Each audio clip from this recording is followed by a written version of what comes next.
Hey, what's up guys? It's Jonathan. Today, I want to talk to you about how to set your buying criteria in apartments.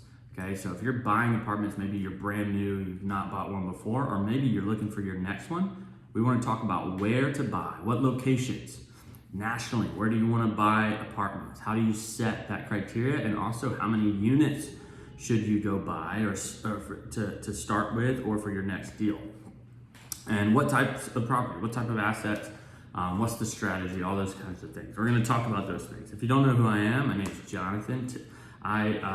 Me and my partner both have businesses, real estate businesses that we've scaled significantly. Collectively, we have around 500 units or more. And we say all the time, we wish if we knew what we know now, then when we first started, we would have started with commercial and been a lot further ahead. But today, let's jump in. Number one, where should you buy apartments? And by the way, we will go deeper into each of these subjects and do videos later on. But if you want to be updated with that, I would just subscribe on the channel. Just hit that subscribe button and hit the notification bell. Either way, let's jump in. So where to buy? Now, this is kind of controversial. There's a lot of different points of view. But I'm just going to try and make it simple for you because, we've coached and advised a lot of investors, probably hundreds of investors at this point. And so I'm just going to give you what I'm going to recommend for most people. Okay. Now, some people want to look nationally and want to look all over, and that's fine. There's different advantages to both, right? And I've done a separate video specifically on in-state versus local. But, a lot of people talk about Florida, Texas, California, all these places that are doing really well and people are moving to, right? There's stats to back it up. Like, hey, you probably want to be in Florida. You probably want to be in California. There's going to, a majority, I think there was 4.3 million new apartments are going to be needed in the next 10 to 15 years, right, in the U.S. And most of those are in Florida and Texas, right, and California. So just following that, that it's probably pretty safe to be in Florida and Texas. But I'm going to let you know that some of the best deals we find are in random towns, right? I would say as long as the town is not negatively trending in terms of population, as long as it's not going down in population, there are good deals in many areas and even the small towns, right? So generally, I'm going to recommend that when looking for off-market deals, right? We're not looking on market. The way we talk about it is you need to get through a lot of deals, a lot of leads to find that perfect best deal, right? And so that means you need to be spending your time most efficiently, most wisely, and that's going to not be necessarily underwriting and spending a lot of time looking at on-market deals.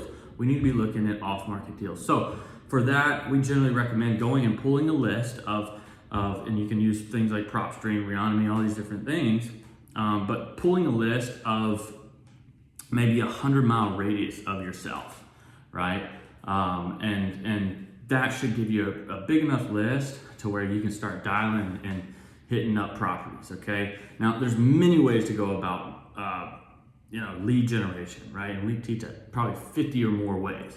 But that's just an idea, right? To give you an idea of what I'll generally recommend, okay? And we talked about this in another video, but, advantages to investing locally are just simply the ability to have home field advantage, know your market a little better than other outside investors, okay? You'll be able to, keep a little bit more money in your pocket because if you need to go visit the property, you can just go visit it, you can check on things, blah, blah, blah. Versus going out of state, you may need to bring in an on-site partner or boots on the ground or whatever you want to call it, and then give a little bit of equity away.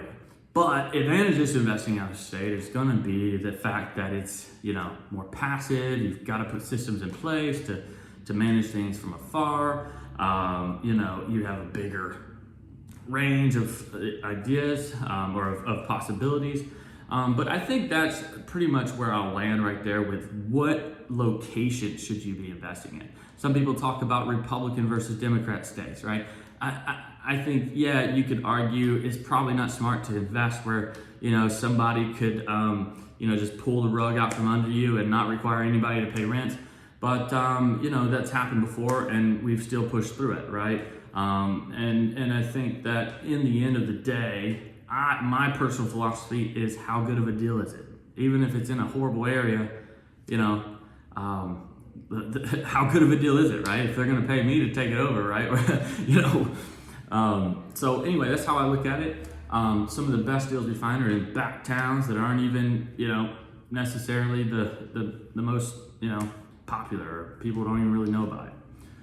It's just about pulling the numbers. If you want to find out more about how to pull list and how to analyze underwrite, just reach out to us. We'll probably put a link in the description. Second thing on setting your buying criteria, because again, buying criteria is simply letting people know what you are looking for in your apartments, right? So letting people know what you're looking to buy. So just kind of giving you a brief overview of ours, right? It's 30 plus units, class A and B areas, but class B and C properties.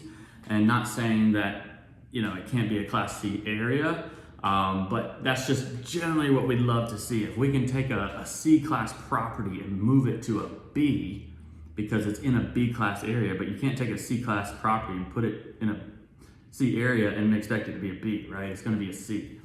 But you can still make money if it's a C class property and you don't move it into a new class. You just increase the value through forced appreciation, right? Like you can still make a lot of money there, and we've done it, right? So, so generally 30 plus units, value add opportunity. That's the biggest key there, right? We want something that we can fix up and create, not just rely on natural appreciation. We want something we can create forced appreciation. Okay, so that's big key right there. And how many units should you go with? Should you start with? Now, I'm gonna say it's up to you, right? Like but for us, when you're talking about 30 plus units, especially in the B areas, you're talking about one of the most passive vehicles in real estate that you could possibly be in. And because it's passive, it's also extremely scalable. So even if you're wanting to create an apartment buying business and really invest into creating a massive commercial business, like you still want to think about passivity. You still want to think about scalability, right? So even if you're not just trying to do one deal or two deals and then retire and be, free, it's still good to think about what's going to be worth your time the most.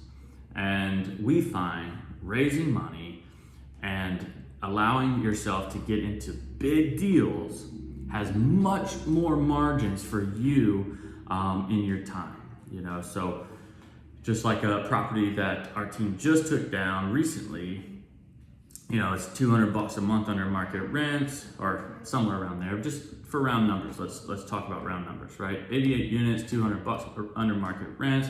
Let's just suppose that we go in there in the first 6 to 12 months, maybe 18 months and raise the rents $200 a month, right? You're talking about an immediate $200,000 to the NOI. And then the way apartments are valued, $200,000 divided by your cap rate, which is 6%. You're talking about an immediate $3.5 million being added to the value of the property, okay? So that's an example, right? It's not saying the deal's gonna play out like that, but that's just giving you an example of what can be done in value add apartments. And then you also, on top of that, because you're at such a high units and you have the ability to afford a nicer property management company, you are going to have a much more professional level of service. Now, you still need to make sure you're checking on your property management company. You still need to make sure you have that dialed in, and that they're doing their job. But for the most part, it's one of the most passive vehicles you can be in. So I hope this video added value for you.